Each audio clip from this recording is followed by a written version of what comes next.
Kenilworth Racing Preview brought to you by GGGaming. We'll be bringing you a best bet and a best value bet as well. And a reminder that the best bet and best value bet do offer a double stretch. So that's the place to get on. And we've got two really smart bets for you this afternoon. Let's go straight into race number one on this Monday afternoon. And this is the Welcome to Cape Racing Maiden Juvenile Plate. It's 4 fillies. It's over 1,000 metres. And my first choice is going to be number 7, Nippy Winter. Had the 2 starts, both of them cracking efforts, and did show improvement first to second start. I think could take a power of beating this afternoon, and I'm going to make that my first selection. For second, I'm going to go with number 4, Homely Girl. Also has good form and should be right there involved in the finish, and looks to be the biggest danger to the 7, Nippy Winter. Nippy Winter coming from the Candice Robinson yard, also sponsored by GGGaming. And then for third, I'm going to go with number 9, Reverend Lass. Not a bad debut, and there should be plenty of natural improvement to come with that run under the belt, and certainly warrants the utmost respect. Selections then for our first race, I'm going 7, 4 and 9. Quite a strong first selection there, Nippy Winter. Right, let's move on to race number 2. This is the tabonline.co.za, a maiden juvenile plate, this time for the boys, also over 1,000 metres. And here comes my best bet on the card, and that's number 7, Persistent. He's run 2 races, they've both been crackers, and he's finished behind a horse called Masked Vigilante on both occasions. He appears to be well above average, and that form was also franked out at Scottsville on Sunday, so I do think this is going to be a nice opportunity for Persistence to get out of the maiden ranks. He looks to be a really good bet in the making. 7, Persistence, the best bet on the card for me. For second, the 9, Silver Falcon. He's a well-bred first-timer from the Justin Snaith yard. He looks like he's probably going to be bred for a little bit further, and that's the one thing that might see and might catch him out on this occasion. Persistence does look to be a pure 1,000-metre specialist. And then for third, I'm going to go with number 6, Ovation. And this is a horse that should also come on plenty with that one run under the belt, and he could have a bit more improvement to come, and also could be one of those horses you got to throw into your trifectas and exactas. Race number 2, the best bet, Persistence. I'm going 7, 9 and 6. Let's move on to race number 3. This is the Chattels Maiden Juvenile Plate over 1,400 metres. And here's another interesting little race. First choice again, 7. So the first 3 races I've gone with number 7, if you're superstitious in that regard. 7 here is Vida Futura. Cracking debut, and with that run under the belt, really does look to be a tough nut to crack here, and I really do think he's going to be worthy of a good win bet. In fact, maybe even the treble, the 7s, 7, 7, 7 races 1, 2 and 3 could suffice. So Vida Futura comes in as a first strong choice for me. For second, I'm going to go with number 1, Back to You. Has got some solid credentials, has got form good enough to suggest he could throw in a challenge, and one that you should also bear in mind. And then my third selection is going to go with the 5, Pomp and Power. Had money come for it on debut, and I do think that you just respect this one as well. He could also have a lot more improvement to come. 7, 1 and 5 selections for race number 3. Let's move on to race number 4. This is the www.caperacing.co.za, maiden juvenile plate for fillies, this time over the 1,400 metres. Here I'm going to go with the 10, Temple Bar. Last run was a cracker, and that was against the boys as well. And I think, again, much improvement could come, and back against its own sex does warrant the utmost respect. But there's a bit of a lurker in this field, and that's Paddy Crayer's runner, number 6, Magna Mater. Ran on quite nicely last time out. It looks to be ready for this type of trip, and maybe represents a little bit of value. So I'm going to go with her for that second placing. For third, I'm going to go with number 7, Maria Querol. Also shown a bit of promise its last couple of starts, and does appear to want this type of trip.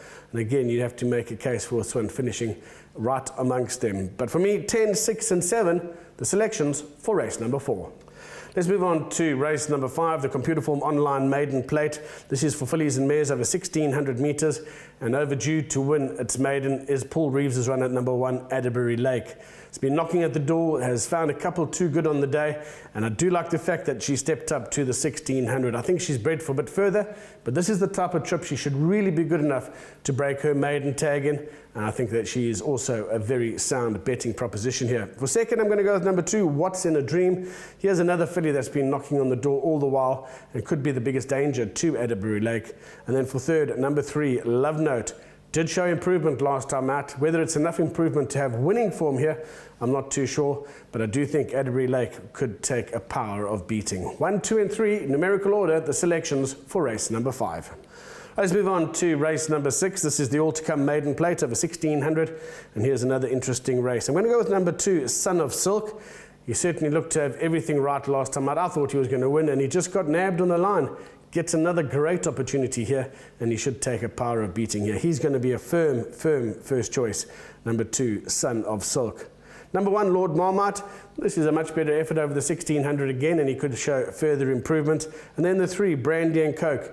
Keeps getting a little bit of market support, this horse. He's obviously showing a lot more at home than he's bringing to the track, so you do need to respect him. So again, throw him into the play if you're playing a little bit wider. But for me, number 2, Son of Silk, looks set to be extra competitive. Let's move on to race number 7. This is the Racing Association maiden plate over 1,000 metres. And here, interesting race, probably one of the more competitive races. You've got a whole host of horses here that have been knocking on the door in maiden company. And number 1, Royal Flush, coming off a rest, but I do think he could have enough form to be very competitive here. And he also represents good value, so he is going to be my best value bet, Royal Flush, number 1 from the Snaith Yard. For second, I'm going to go with number 7, Princess Santo. Good second in his last 2. Piet Botha's Yard's been in top form as well, and you have to really respect this filly. She showed plenty of pace last time out, and she just got run out of it in the closing stages. Definitely does need to be considered for top honours. And then number 7, that's the second selection. Then number 3, Life on Mars, who's been knocking on the door as well. 2 runs since being gelded. The 1 run had excuses, but the next one was a cracker. And shows more improvement than that, could certainly make the frame as well. So I wouldn't be leaving out number 3, Life on Mars. 1, 7 and 3, the numbers then. Best value bet, Royal Flush. That comes in race number 7. Right, 8th and final race on the Kenilworth card. This is the next Kenilworth race meetings on the 24th of April. This is another maiden plate for fillies and mares over 1,000 metres. And here I'm going to go with number 2, After the Storm. Certainly likes this distance, has to be a factor here. Last 2 runs, good place prospects. And again, got to think that it could be the type of field that After the Storm could come through and be successful in. For second, I'm going to go with number 4, LOA Grove. She's been very consistent of late.